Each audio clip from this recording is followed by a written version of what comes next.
Just one thing I want to say about Triple R is that it brought out the child in me.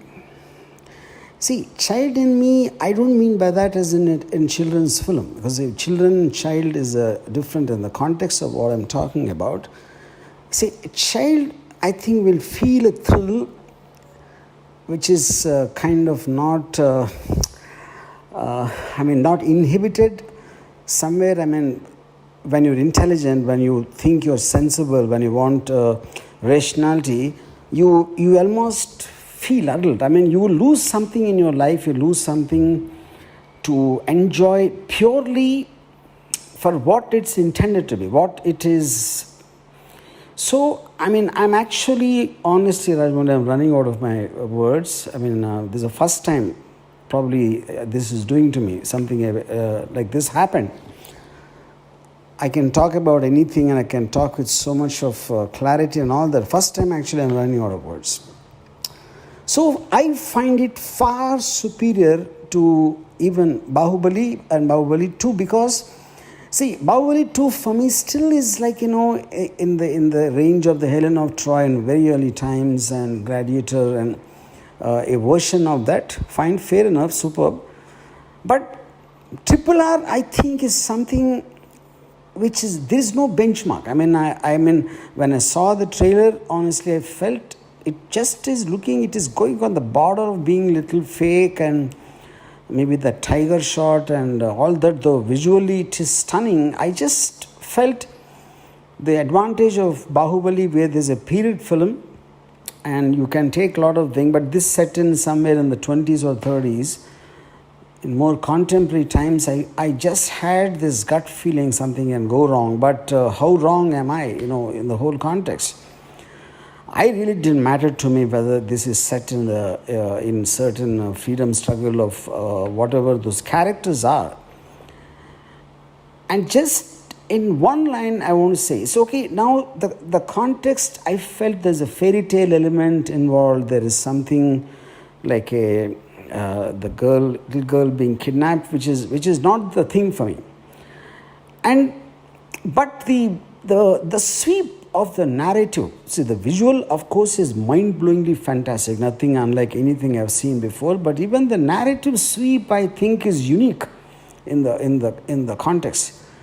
You're a person you just love. You love a frame, you love a visual, you love an emotion attached to it. And it is so, obvious in every frame. It's like a brush strokes of a great artist, though I'm not into paintings. So which is the reason I'm once again saying that I'm just running out of words. Now, for me, the actors, somewhere in the reports I heard that Charan's character is better or something. I think it's nonsense. I think I can't pick out, because every time anyone is there, it's working as well. I wouldn't say one is better than the other. One is as good as the other in the context of whatever the film is talking about, the character's requirement or whatever you call. And the action sequences, I don't even know how to talk about it. Each and everything. I really don't believe there's a parallel. I am not a big superhero fan of a superhero franchise, the Marvel comics and all that. When I heard about the Ram Charan and Tarak fight, I thought somewhere it will be in the zone of the Batman-Superman fight. It should be somewhere around that. But I felt it got such a right balance between being real and unreal. There is a human being and there is a Superman kind of a strength or a ability, you call.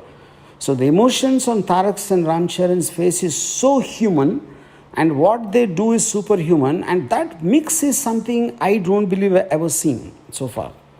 That is something else. And I think it is audacious to even imagine that animals coming and fighting, letting them out. And that is something pulled off. It was something like I felt myself kind of, just sitting an inch above it in the tension or the joy or what. I am actually not able to explain what emotion I felt while watching Triple R. And and so I mean I can go on and on and on and on. I don't know where to stop, but it is an experience of a lifetime. I would call it, and I would find it far superior to any of the Marvel films because it is creating its own exoticness. It's creating its own ambience, creating its own atmosphere, which is something I actually felt like I don't remember in the last 30, 40 years me enjoying like a child. It just I became a child when I was watching. And like a very beginning of this voice note, I already said, child and children are different. They're two different points. And lastly, just want to tell you this, Rajamouli, you are a wealth not of Telugu industry, not of Indian industry. You are a wealth of the audience, You're born for the audience, and me and many millions and millions of people. I think we are so glad that someone like you have come upon this earth to have a dream, to dare to dream, to have the passion and the patience to make it realize, and coming on the silver screen and subjecting us to this, again I'm out of my words. This is a treat of a lifetime. I just love you for this.